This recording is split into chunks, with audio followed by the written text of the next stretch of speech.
What's up, ladies and gentlemen? As always, I'm your co-host, Donovan Quick. And you know what? I've been making a lot of doom and gloom videos lately, a lot of rant videos. I kind of want to take a little break from that for this video and kind of point to the positive a little bit.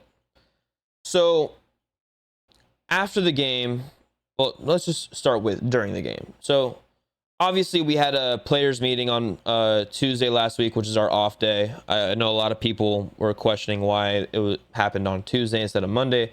It's because of the off day. So Monday, you already have your plans for everything, so you have your meeting on your off day. And what was surprising to me is that Waddle was the main driving force of that players meeting, according to Tua. He was the one that wanted to say some things to the team, and I really liked that. I like that leadership coming from Waddle as a young player that has really been relatively quiet. Like, you don't really see him speaking out too much, media wise, like press conferences, nothing.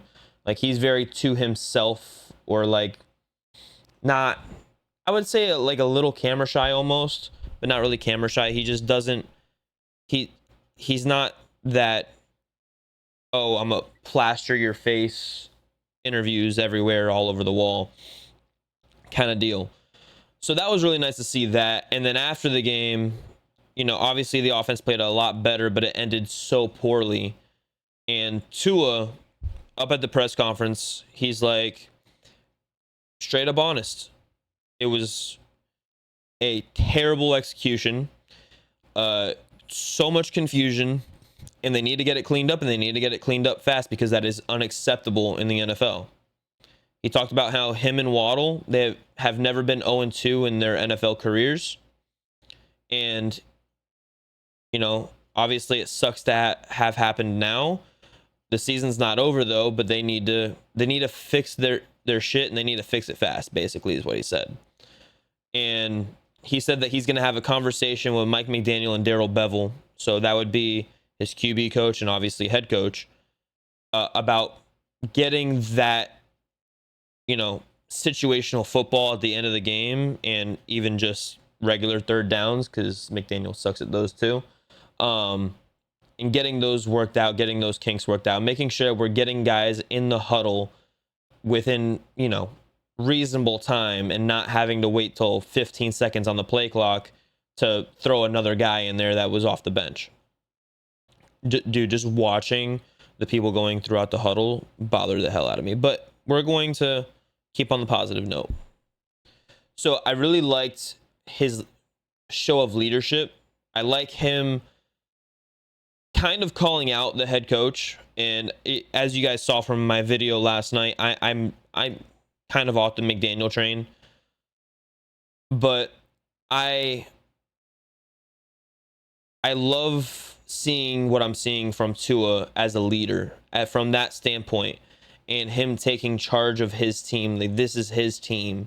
He knows that this is probably one of his only chances that he's going to get in the NFL due to his concussion and injury history. And the fact that really all the other teams that he would have a chance to play for has terrible offensive lines, not as good as weapons. And, you know, obviously I think we're going to figure it out on defense eventually. I think it's mostly just because everybody is so new to that defensive room. Like, last year we started off bad, obviously not this bad, but we got better as the season went on. And I think it's going to be similar. Obviously, I don't think we're going to be a top 10 defense like we were last year, but if we can just get to a mid-level defense, I'll be happy.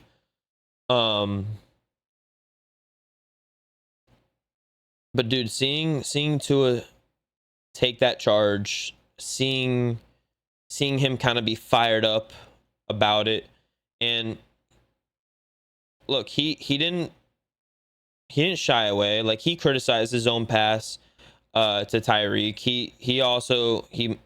He said that, you know, he had a conversation with Tyreek that if he does take that deep shot, that, like, let's be realistic, he doesn't have the arm to throw it, you know, 70, 80 yards. That Tyreek needs to do his job as a receiver and not just, you know, run through the play, but track the ball, come back to it if need be. And he did. it was like a punt return almost. He had to track that thing. Speaking of punt returns, bro, Tyreek tracking that punt was insane. It, like, watching it in live time, I'm not sure if it looked that good on TV, but dude was at the 50-yard line on the logo and was damn near on the sideline at the 30-yard line. Like, he ran back 20 yards and then obviously like 25, 26 yards across the field as well. Like, bro ran a long ass way to go get that football and make sure that we didn't lose field position from the penalty that we accepted. And it ended up being like the same place, but like the effort, I really liked the effort from Tyreek on that. And I liked how we pushed the ball downfield a little bit more. I liked how we started off with an aggressive run game and we were ripping off some nice runs. I would like to see us use Ollie Gordon a little bit more, but we were ripping off some nice runs in the beginning of the game. And you saw how it affected the defense as the game went on. Like, as the game went on, we couldn't run the ball as efficiently. I think Achane ended up averaging like 2.9 yards per carry during the game. But at the beginning of the game, he was averaging like 10. And then, or it wasn't 10, I'm exaggerating. But he was averaging a lot at the beginning of the game. It was like every other rush, he was going for, 5+. And then towards the end, he's getting stuffed. But you're drawing that defense in, so now they have to account for the play action. They have to account for you out of the backfield every time you're back there. Where are you? Where is Achane? And Achane was dicing him up. He's our best player. I don't care what anyone says. Achane is the best player on this team. I'm gonna get a jersey for him. Dude, Achane looks so good. If he didn't step out of bounds, oof. I'd have saved McDaniel's job if he didn't step out of bounds. So maybe it's a good thing he did. I don't know. Dude, I'm in so shambles right now. It's unbelievable. But yeah, it is an interesting day, to say the least. And it is, I'm trying to take some positives away from this. I know it's very hard, but I know I'm kind of dragging this all along too, so I apologize for that. But I just wanted to take away some kind of positives, because all the negativity is just going to drive me crazy. I'm sure it's driving some of y'all crazy, some of you diehards. Look, I've seen a lot of you guys between Twitter and our comment section. You defend Tua, you defend McDaniel, you defend Greer a little bit even. Some of y'all hate Tua, some of y'all hate McDaniel, some of y'all hate all of them.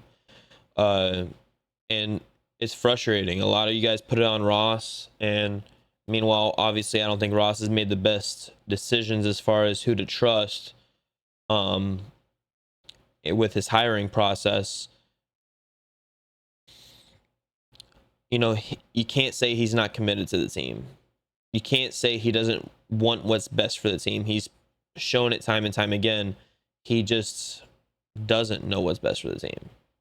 He doesn't know that Chris Greer is an ass GM. But yeah, I mean, you're the longest tenured GM without a playoff win. Dude, something's wrong there.